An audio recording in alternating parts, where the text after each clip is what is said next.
I'm Josh with Vague Industries, and you're watching Why2, an educational program that's not necessarily about how, just why.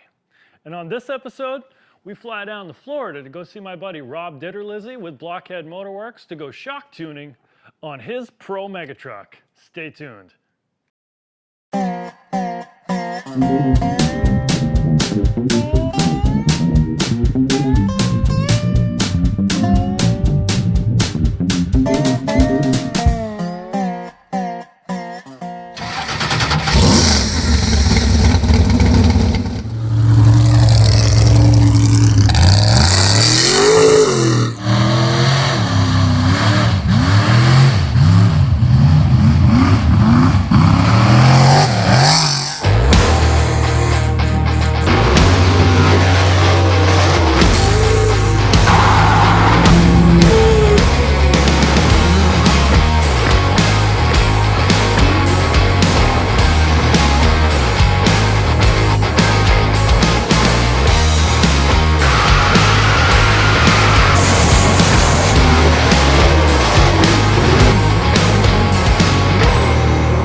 Here with Bert with Blockhead Motorworks. We're down in Florida, flew down last night. We're gonna do a little bit of shock tuning on this Jeep. Why don't you tell us about the Jeep?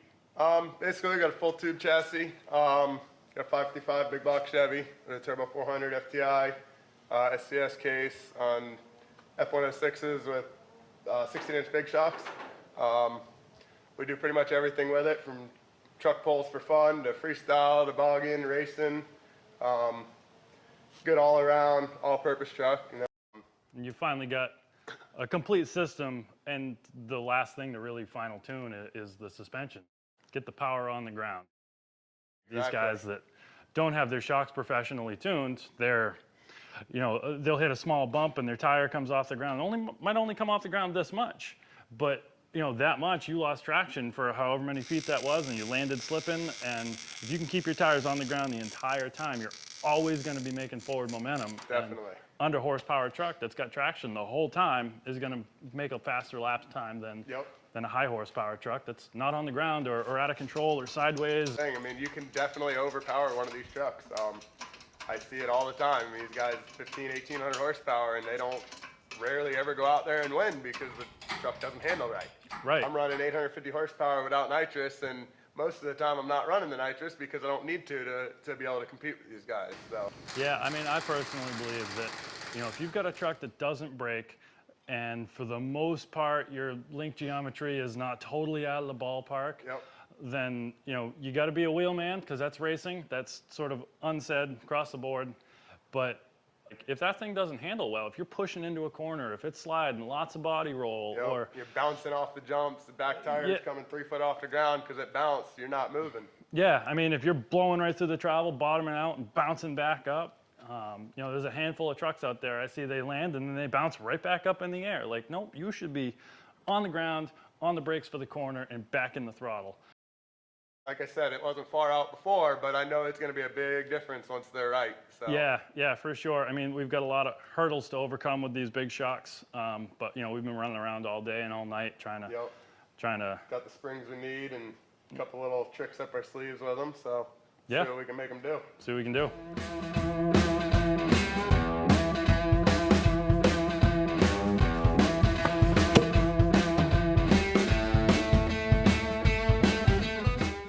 We've got these big shocks apart, and the secret to tuning is actually in this piston. So the fluid needs to flow through this piston. On the compression stroke, let's see if I can get this to pop up. The fluid flows into that port through the piston and has to come out through these valves. These are spring steel valves, and it flexes open and lets the oil bypass. So the way you change the stiffness of the shock is by changing the number of shims, the diameter of shims, the fulcrum, which is the point that the shims pivot on, or the thickness of the shim, or a combination of all three. We opened this up and found that they have the same shim pack, top and bottom, which is not standard. They're 15,000 shims, top and bottom. It's got two of the same diameter, large shims, probably to prevent cracking. That seems to be a problem with a lot of these mega truck shocks. And one larger diameter. We haven't measured the overall diameter of these yet. Typically, a full shim pack is 5 to 7 shims, not 3 and 2 the exact same size. So what we're going to do is we're going to flip this piston back over because it was actually installed upside down. And we're going to have to revalve accordingly. We're going to end up with a lighter shim pack on the rebound, which would be this side here, the top side of the piston. And then we're going to end up with a heavier pack on the bottom. And I'll show you how that goes in just a minute. Typically, the rebound is going to have thinner shims for less resistance, and the compression is going to have thicker shims.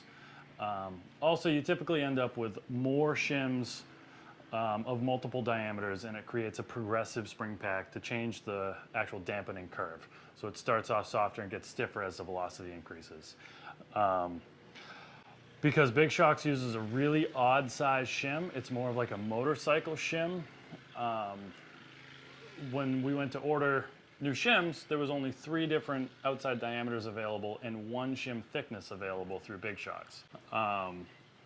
What we found was the 2-inch Pro Fender coilovers use this size valve shim that has a 10 millimeter inside diameter.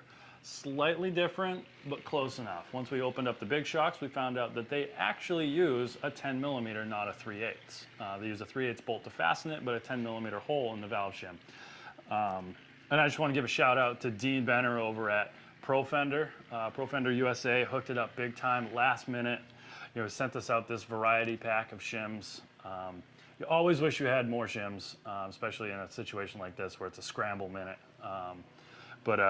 He sent us out 8 of each size shim that he had, and he overnighted it, got it here, right before I showed up from the airport. Without him, we wouldn't have been able to tune this thing at all. This vehicle's balanced pretty well, front to rear, and we're gonna just start with the same tune, front and rear. And we're gonna see what it asks for after we run it through the whoops and over the bumps and hit some jumps and see what it does and go from there. Oh yeah? Yep. Been a long day. All right, so it's been a long day. We really only dug into the front shocks. These Big Shocks, they don't have, dual rate adjusters, so we have to cob knob our own little crossover height mechanism, which is basically just a piece of tube that we're going to slide over the shock with a set screw to go into one of the snap ring grooves. There's no way to adjust preload on Big Shocks, so we have to do sketchy ratchet strap tricks that we will not show on camera. And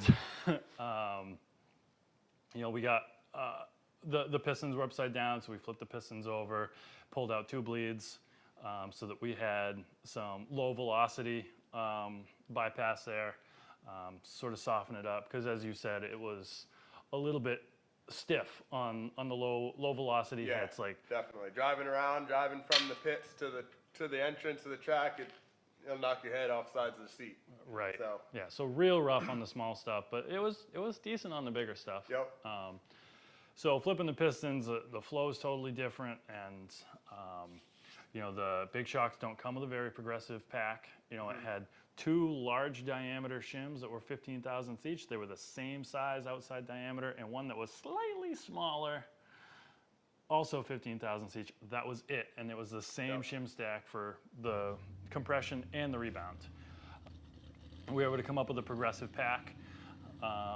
We tried a flutter stack in there, plus pulling the 2 bleeds out. It was a little bit too much, so it kind of blew right through the compression stroke. We went out across the street, hit the jump, and So we just tore the shocks out, rebuilt them, put a new pack in it, got rid of the flutter stack, stiffened them up a little bit, put rate plates in there so that the compression stack can only open up so much before it hits the rate plate. And we got to make some changes to the bump stops, but I mean, overall, this was more or less your first experience with shock tuning. You've rebuilt shocks before. It's definitely a lot more to it than I've ever realized before. And you're a top running truck. I mean, everywhere you go, you're podium in the top 3 or close. I mean, it really goes to show that there is a lot to suspension tuning. And we haven't even got into the suspension part of it. We've just been playing with shocks. So we're getting this dialed in, and then we're just going to pick away and make it finer and finer and finer. Hopefully tomorrow we'll be blasting whoops in the mega truck. I mean, what was your experience today? I mean, so far we've only done the front shocks, and it's a huge difference. Driving from here to the jump that we test on the end of the property, I mean, over the bumps, the road here is potholes washed out from the water, and I'm not bouncing all over the place. When I hit the jump, I notice it's not nosediving like it used to, because the preload we got on the springs. It never really nosedived bad, but it would always try to go over in the front a little bit, and we just hit the jump a couple times, and every time is landing nice on the back tires first, nice smooth landing, and we haven't even touched the back shocks yet, so I can't wait to feel how it goes after that. It's a huge difference already.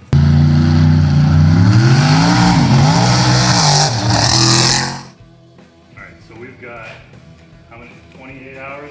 30 hours pretty much, with the 2 hours this morning. Yeah, 30 hours of shock tuning, and from where it started to where it is. What do you think? Well, I used to think this thing was perfect out of the box, like that the shocks were great. I mean, not saying they're bad, but they're way better than they were out of the box, and I never would have thought that until I jumped in Matt Knowles' truck and you tuned his shocks, and the thing, I drove it easy on purpose, and I nosedived a couple jumps and landed, and I didn't even feel the thing touch the ground. I couldn't tell when I touched the ground. It landed so smooth, and that's basically when I was convinced that we needed to do something with ours. Not to mention you actually won that event. Yes, I thought it was the slowest pass out there, and it was the winning run.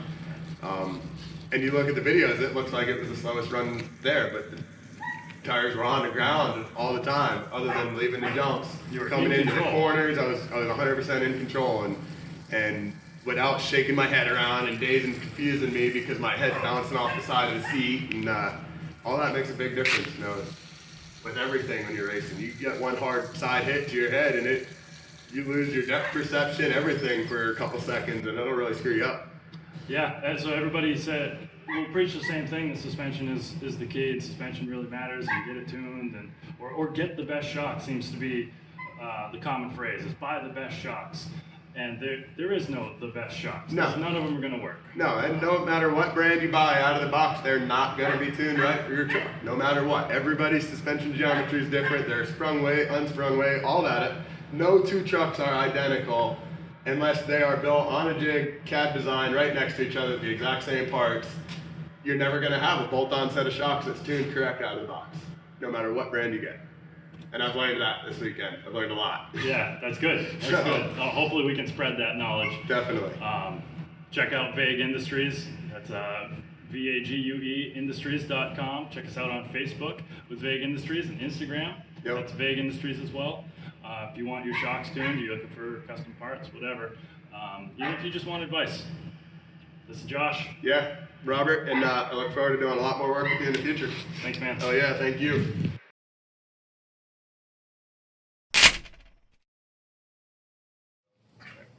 Sorry, Jared, you're gonna hate me after this.